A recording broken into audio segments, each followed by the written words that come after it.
2006 Form B, BC question number 6. We have the function f defined by f of x as 1 over 1 plus x cubed. The Maclaurin series for f is given by 1 minus x cubed plus x to the 6th minus x to the 9th, etc.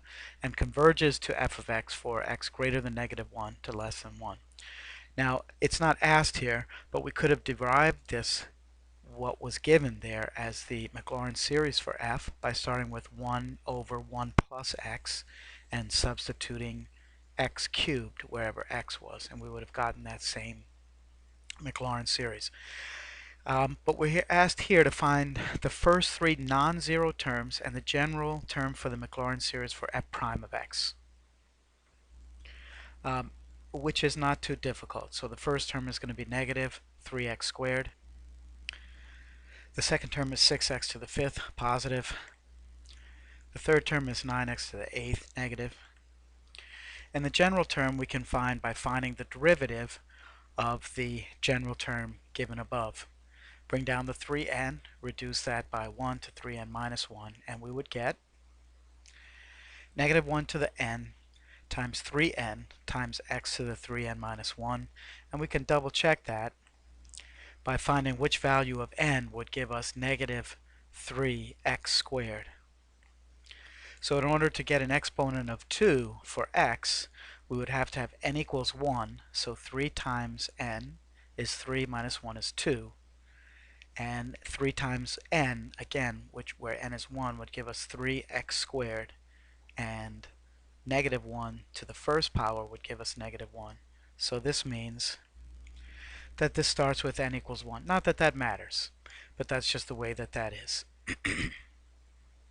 Now, again, if we had started at 0, for example, we would have gotten we would have had to use something different than that. But it's best when you're looking for the general term to try to derive it from the general term that's given.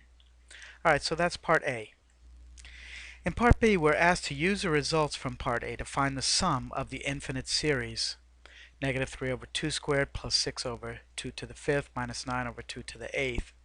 And you can see that in the numerator and the signs that this series is the same as the series shown above as f prime of x. The only difference is that there is no denominator in f prime of x, and here you have a denominator of 2 squared, 2 to the 5th. So the exponent of 2 is the same as the exponent of x in f prime of x. Well, to make a long story short, this is indicating that x is equal to 1/2. It may take you some time to find that on your own, and that's okay. But we want to find the sum of this infinite series given that x is equal to 1/2. Well, you recall that we're told above that the series given originally converges to f of x, which is 1 over 1 plus x to the 3rd for all x values between -1 and 1, not inclusive.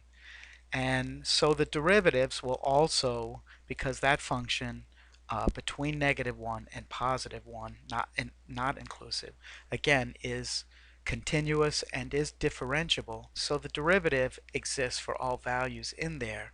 And so we should be able to, from our derivative series, to find the value of x equals 1/2.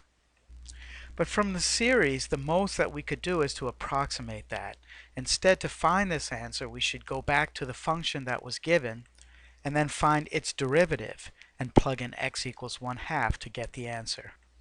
And so if we rewrite 1 over 1 plus x cubed as 1 plus x cubed raised to the quantity -1, the derivative would be negative quantity 1 plus x cubed raised to the -2nd times 3x squared,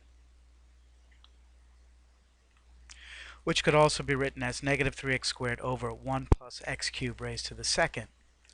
And finally, f prime of 1/2. When substituting for x equals 1/2, we'd get -3/4 over the quantity 1 plus 1/8, which is 9/8 squared. And 9/8 squared would be 81 over 64. We take the reciprocal of that and multiply by -3/4 and end up with -16/27.